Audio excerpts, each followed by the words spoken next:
تو ایکسیڈنٹ کیا انہوں نے, سامنے سے گاڑی کو ہٹ کیا, اتنی زور سے ہٹ کیا کہ آن دا اسپاٹ ان کی ڈیتھ ہو گئی. تو اب دیکھو عجیب, یعنی اتنا ایک صحت مند آدمی اور اتنے 1000 گز کے بنگلے میں رہنے والا اور اتنا دین بھی دنیا بھی دونوں چیزیں جمع ہو جائیں تو یہ تو بڑی نعمت ہے نا. اور والد صاحب کے اکلوتے بیٹے کے اس پہ ساری انویسٹمنٹ بھی کی انہوں نے کہ بھائی میرا بچہ بہت بڑا عالم بنے گا. جس عالم کے پاس پیسہ زیادہ ہوتا ہے نا, تو اگر وہ پیسہ ان کو غافل نہ کر دیتے آخرت سے, تو میں نے دیکھا ہے جن علماء کے پاس پیسہ ہے وہ اکثر دین کا کام زیادہ کر لیتے ہیں, کیونکہ وہ معاشی لحاظ سے بے فکر ہو جاتے ہیں, پھر وہ پبلک سے ڈرتے بھی نہیں ہیں. بیچارہ مسجد کے امام کو تو یہ ڈر ہوتا ہے مجھے نکال دیا تو میں, یہ بھی حقیقت ہے نا, وہ واقعی کہاں جائے گا, وہ ان کو تو یہ ڈر ہوتا ہے. وہ بیچارے بہت سی باتیں کمیٹی کے ڈر سے کھل کے کر نہیں سکتے کہ یار میں نے دیکھا ہے بیچارے اماموں کو روتے ہوئے مسجد کمیٹی نے نکال دیا ہو پہ. یہ جو ہمارے وفاق المدارس کی سند ہے, اس کی تو نہ اس کی بیس پہ کہیں ویزا ملتا ہے اس کو, نہ کوئی چپڑاسی بھی نہیں لگ سکتا بیچارہ. تو جن علماء کے پاس دولت زیادہ ہوتی ہے, بشرطے کہ دنیا کی محبت نہ آئے اس دولت کے ساتھ, تو عام طور پہ قاعدہ کلیہ نہیں ہے, عام طور پہ دیکھا ہے کہ وہ دین کا کام زیادہ وہ بے فکری سے کرتے ہیں, معاش سے بے فکر ہو گئے. تو یہ بھی ان میں تھا کہ پیسہ بھی تھا تو معاش سے بالکل بے فکر, تو وہ زیادہ کام کر رہے ہیں, مدرسے سے تنخواہ بھی نہیں لیتے تھے بلکہ الٹا دے رہے ہوتے تھے. تو جب ان کی موت کی خبر مجھے ملی نا, میں تو شوق میں آ گیا. میں نے کہا یار یہ کیسے ہو گیا. اب ظاہر ہے ہم تو مسلمان ہیں, ہم سوچتے ہیں اللہ کے ہر کام میں حکمت ہے, مصلحت ہے. میں بہت سوچتا رہا اللہ اس میں کیا مصلحت ہے. اب تو ان کے کام کرنے کا ٹائم شروع ہوا تھا, ان کے والد نے اتنا ان کو علم سکھایا. اب یہ ظاہر ہے دین سے فارغ ہوئے تھے, جامعہ میں ٹیچر بنے. اب آج اگر وہ زندہ ہوتے تو وہ بہت آگے جا چکے ہوتے, بہت آگے جا چکے ہوتے. یہ ملک کے بڑے بڑے علاموں میں ان کا شاید شمار ہوتا, کیونکہ بہت بچپن سے ہی صحیح لائن پہ لگ گئے نا. ٹائم ویسٹ نہیں کرتے تھے, ہم نے نہیں کبھی دیکھا فالتو بیٹھے ہوئے ان کو. جب بھی بیٹھیں گے کوئی کام, حتیٰ کہ دوستوں کی محفل بھی ہے نا, تو گپ شپ کے دوران بھی پھر وہ اپنا کام بھی نمٹاتے رہتے تھے بیٹھ کے, ٹائم ویسٹ نہیں. جب ان کی ڈیتھ ہوئی ہے تو اس وقت بھی وہ ایک دعا کی کتاب ہے, وہ اپنا معمول ایک پورا کر رہے تھے. میں اتنا پریشان ہوا, میں نے کہا یار یہ اس میں اللہ کی کیا مصلحت ہے. بچے چھوٹے چھوٹے یتیم ہو گئے ان کے. تو میرے ذہن میں ایک جواب آیا, میں نے کہا اس میں یہ اللہ نے بتایا کہ کوئی بھی کسی بھی ٹائم مر سکتا ہے بھائی, ٹھیک ہے نا. جب اللہ نے کسی کو مارنا ہوگا تو ہم سے پوچھ کے نہیں مارے گا کہ بتاؤ مناسب ہے یا نہیں ہے. تو میں نے کہا اتنا قیمتی آدمی جو ہر لحاظ سے کامل, اور اس کی ضرورت ہم سے بھی زیادہ تھی زندہ رہنے کی, ہم تو وہ اس لیول کے نہیں تھے. ہم کہا یار ان کو زیادہ زندہ رہنے کی ضرورت ہے. اللہ نے جب وہ ایک دم سے, اور ان کے تو بچنے کے اسباب کے لیے ہم نے ہائیسٹ کا انتظام کیا تھا نا, کہ تاکہ کوئی ٹارگٹ کلر ان کو نشانہ نہ بنائے. وہ ہائیسٹ ہی ان کی موت کا سبب بنی, کیونکہ اگر وہ کوئی مضبوط گاڑی ہوتی تو شاید بھائی ریوو یا ویگو ٹائپ کی کوئی گاڑی ہوتی تو آگے اس کا بونٹ اتنا بڑا ہوتا ہے کہ اس میں حادثے کا امکان کم ہوتا ہے. اور ہائیسٹ کو اگر لینڈ کروزر یا ریوو یا ویگو جیسی گاڑی ہٹ کرے گی وہ تو کچومڑ بن جائے گی نا 2 منٹ میں. تو وہی گاڑی جو ان کی زندگی کا ذریعہ سمجھ کے ان کو دی گئی تھی, وہی گاڑی ان کی موت کا سبب بن گئی.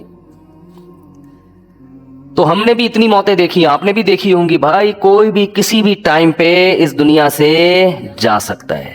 تو شکر ادا کرو, آپ کتنا صحت کا خیال کر لو. گورے کو جو ہم کہتے ہیں نا ان کی عمریں لمبی ہو گئی ہیں, واقعی ایسا ہے, صحت کا بہت خیال کرتے ہیں, لیکن حادثاتی موت ان کے یہاں بھی بہت ہوتی ہے. میرے تو ڈاکٹروں سے بھی رابطے ہیں نا یورپ میں, کچھ جاننے والے ڈاکٹر, وہ بتاتے ہیں کہ ہم خود پریشان ہوتے ہیں بھائی اس کو ہوا کیا ہے. یعنی ایک آدمی کینسر سے بچنے کے تمام اسباب اختیار کرتا ہے, انتہائی خطرناک قسم کے کینسر میں موت ہوتی ہے اس کی.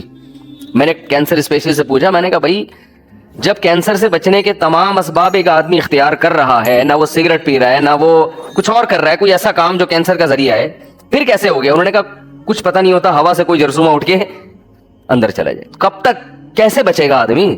کورونا میں دیکھ لیں کتنے لوگوں نے اپنے آپ کو آئسولیٹ کیا, اتنا بچایا نا کہ, لیکن کورونا پتہ نہیں کہاں سے اڑ کے ان کی ناک میں پہنچا اور مار دیا ان کو, مر بھی گئے وہ. احتیاط تو کرنی ہے, بے احتیاطی تو شریعت میں جائز نہیں ہے, لیکن ہوگا وہی جو کون چاہے گا, اللہ چاہے گا. ہمارے جسم پہ ہماری حکومت نہیں ہے.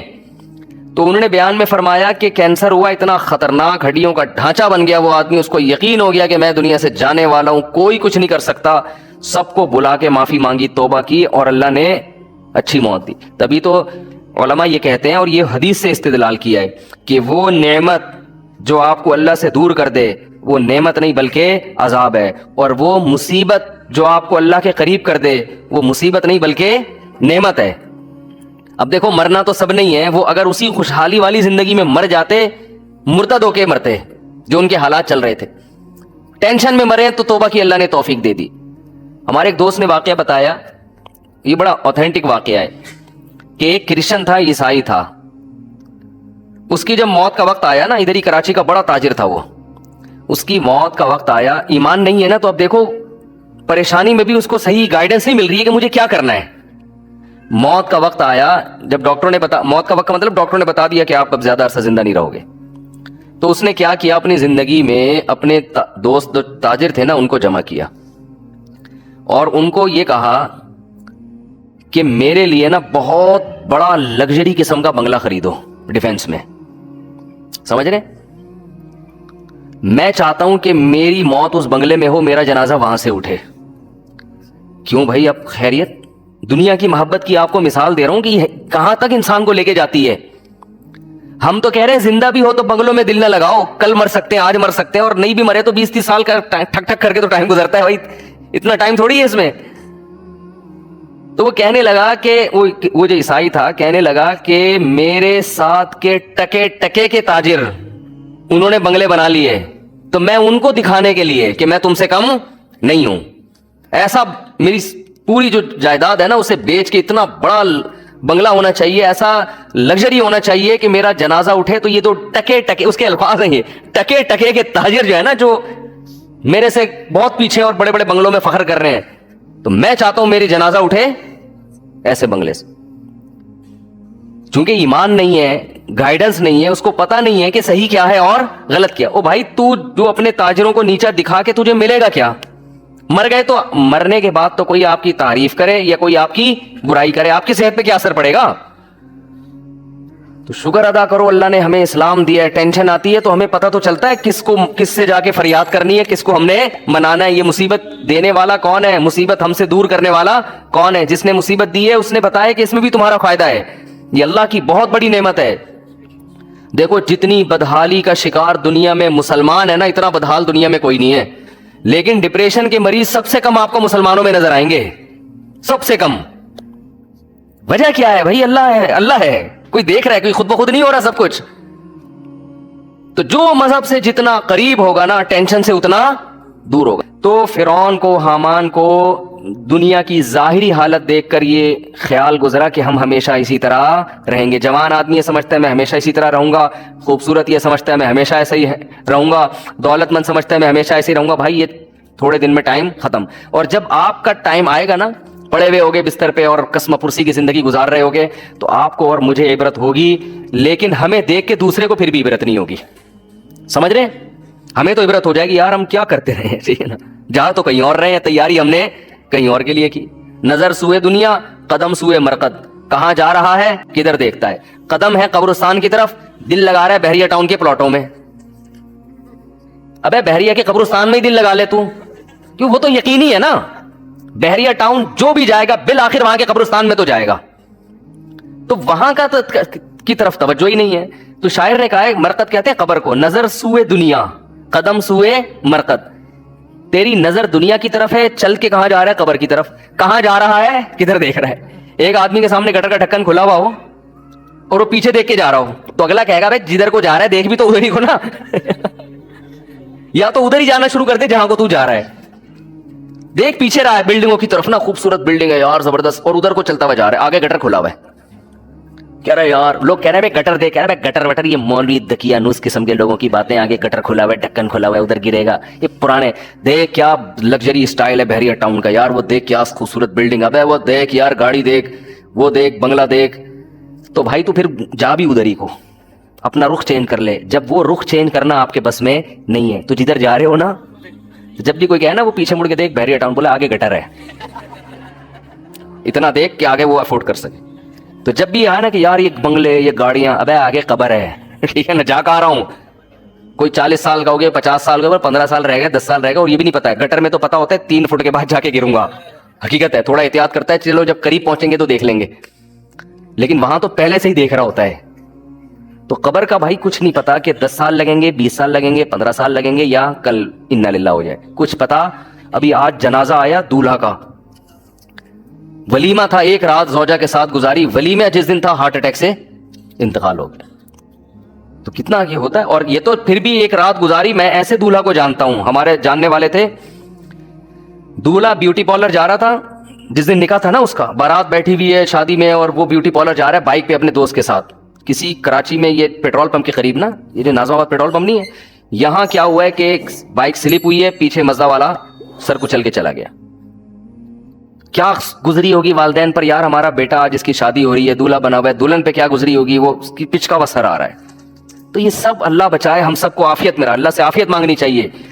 لیکن یہ سب دنیا میں ہو رہا ہے, اس لیے دل لگانے کا کوئی آپشن ہے ہی نہیں ہمارے پاس. کام سارے کرو, دل نہ لگاؤ. اسلام آپ کو کام سے منع تھوڑی کرتا ہے. بھائی کیوں ٹینشن کیوں لے رہے ہو بھائی, ہو بھی سکتی ہے شادی, ہو سکتا ہے جس دن طے ہو اس سے پہلے انا للہ ہو جائے. ہمارے حضرت فرماتے تھے کہ جس دن میری شادی ہو, ہمارے حضرت کی, تو فرمایا کہ میں جب جوان آدمی کی شادی ہوتی ہے تو اس کو خوش ہونا تو چاہیے نا اس دن. آج کل کچھ لوگ ہو رہے ہیں, کچھ نہیں ہو رہے, وہ مجھے نہیں پتا, لیکن ہونا چاہیے ایکچولی اس کو اس دن بہت زیادہ. میں اس لیے کہہ رہا ہوں کہ خوش ہوتا ہے تو وہ کچھ لوگ کہیں گے ہم تو خوش نہیں تھے, تو وہ ان کا مسئلہ ہے. تو ویسے نارملی انسان کو خوش ہونا چاہیے. تو حضرت نے فرمایا کہ میری جب شادی ہوئی نا, اور جو نظر کی حفاظت کرنے والے لوگ ہیں, جو پاک دامن لوگ ہیں, ان کو نکاح میں لذت بھی اللہ نے زیادہ رکھی ہوتی ہے. تو حضرت فرماتے ہیں کہ میں جب گھر والوں کے پاس جانے لگا تو میں نے دل میں سوچا کہ اگر اس وقت موت کا فرشتہ آئے اور کہ چل بھائی آخرت کے لیے, تو تیرے دل پہ کیا گزرے گی, ہے بھائی. آدمی اصولی طور پر شاید ہم جیسے نالائق ہوتے ہیں, ہم کہتے ہیں اللہ 3-4 دن تو مہلت دے دے. اتنے عرصے کے بعد پہلی دفعہ شادی ہو رہی ہے. طارق مسعود صاحب ہوتے تو چلو کوئی مسئلہ نہیں تھا, کئی دفعہ ہو چکی تھی پہلے بھی.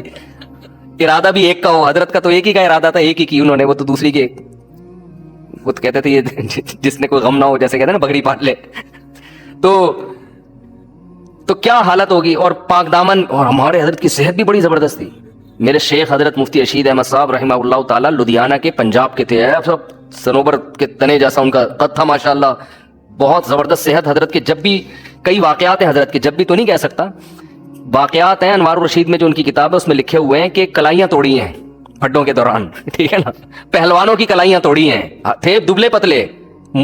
تو لیکن جب ان کی لڑائیاں ہوئی ہیں نا پھڈوں کے دوران, پہلوان کی کلائیاں توڑی ہیں, 2-3 پہلوانوں کی, کسی کی کلائی توڑ دی, کسی کا سیٹنگ آؤٹ ہو گئی, بھاگ گئے وہ.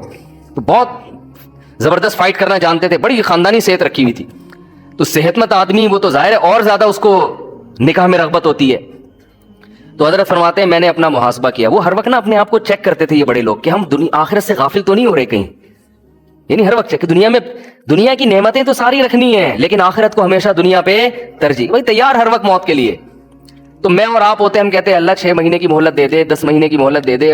ہمارے تو آگے بھی بڑے پلان ہیں نا, یا اللہ ابھی تو میری شادی ہوئی ہے, ابھی تو میں مفتی صاحب کے بیان سننا میں نے شروع کیے ہیں, ابھی تو بیگم کا ذہن بنانا ہے, دوسری کے لیے, پھر تیسری کے لیے, پھر چوتھی کے لیے, پھر جب 4 ہو جائیں گے, پھر بچے ہوں گے, پھر بیٹیاں ہوں گی, پھر بیٹیاں بڑی ہوں گی, پھر بیٹیوں کی شادی ہوں گی, پھر بیٹے اسٹیبل ہو جائیں گے, پھر میں ان کے لیے پراپرٹی بنانے کی سوچوں گا, پھر میں ان کے لیے اتنے مکان بناؤں گا, پھر میں مکان بنا کے پھر جب سب کو نام کر کے پراپرٹی تقسیم کر کے پھر میں آخر میں حج پہ جاؤں گا. پھر میں حج سے آنے کے بعد قضائے عمری بھی میں نے کرنی ہے. 40 سال سے میں نے ایک نماز بھی نہیں پڑھی ہے. وہ قضائے عمری میری کمپلیٹ ہو جائے.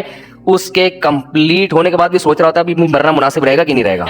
2-3 کچھ چیزیں رہ تو نہیں گئی ہیں, ابھی بھی سوچ رہا ہوتا ہے کہ ابھی مناسب ہے کہ نہیں. تو بچے بھی ہو گئے, بچوں کی شادیاں بھی ہو گئیں, سارے کام دھندوں سے فارغ ہو کر پھر 4 مہینے بھی تبلیغ میں بہت عرصے سے سوچا. جو نیک لوگوں کی بات کر رہا ہوں, جو برے لوگ ہیں وہ تو کہتے ہیں سوال ہی پیدا نہیں ہوتا کہ میں دنیا سے جاؤں, یہ تو ہو ہی نہیں سکتا.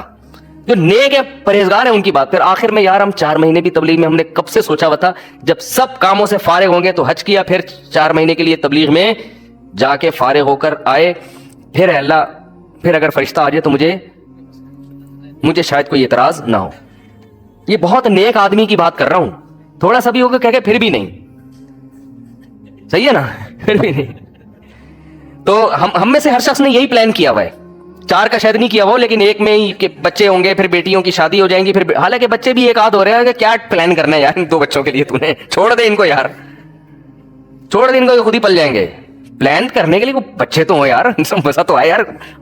25-30 بچے ہیں, آدمی پلاننگ کر رہا ہے یار یہ والا کوئی تبلیغ میں بھیج دو, اس کو انجینئر بنا دو, اس کو آرمی میں بھیج دو, مزہ بھی آتا ہے پلان کرتے ہوئے. آپ کہو گے اتنے وسائل کہاں سے آئیں گے, ہو جائیں گے, ٹھیک ہے نا, اللہ نے چاہا. تو پلان کرنے کا مزہ بھی جب آتا ہے جب آپ کے پاس ہول سیل کے حساب سے اولاد ہو. پھر آدمی سوچتا ہے اس کو رکشے پہ لگا دے, اس کو WR, ایک کنڈکٹر WR کا بھی گھر میں ہونا چاہیے. اس کو ڈاکٹر بناؤں گا, اس کو میں سائنٹسٹ بناؤں گا, اس کو میں فوج میں کمیشن آفیسر بھیجوں گا, اس کو میں تاجر بناؤں گا. پلان کرنے میں مزہ آتا ہے. ایک آدھ بچہ ہے, تو نے جو بننا ہے نا بن کے بتا دینا مجھے کیا بن, خود ہی اطلاع دے دینا, وہ پلان نہیں ہوتا. خیر, تو ہمارے حضرت کے کیا سوچ فرماتے ہیں, میرا نکاح ہوا, میری رخصتی ہو گئی, تو میں سوچ رہا ہوں کہ اگر اس موقع پر موت کا فرشتہ آئے تو مجھے دھچکا تو نہیں لگے گا کہ یار تھوڑا ٹائم مانگ لوں. حضرت فرمایا الحمدللہ. میں بار بار دل کو ٹٹولا, میں نے کہا نہیں, مجھے مرنے میں کوئی غم نہیں, کوئی غم انشاءاللہ نہیں ہوگا. صحیح ہے نا, یہ شریعت ہم سے یہ چاہتی ہے, شریعت ہم سے یہ چاہتی ہے, تو ہم لوگ اس پہ ہیں نہیں. تو یہ بن جائے تو اس کا سب سے بڑا فائدہ ہے زندگی خوشی میں. وہ میں موسیقی کی بات پھر اگلے بیان میں کروں گا انشاءاللہ, کہ جو کہتے ہیں نا موسیقی یہ لائف میں بورنگ, وہ جو ہمارے کزن کا میں بتا رہا تھا نا, یہ بورنگ لائف. تو بات یہ ہے کہ جس لائف کو آپ بورنگ سمجھ رہے ہو نا, خوشیاں اسی میں ہیں.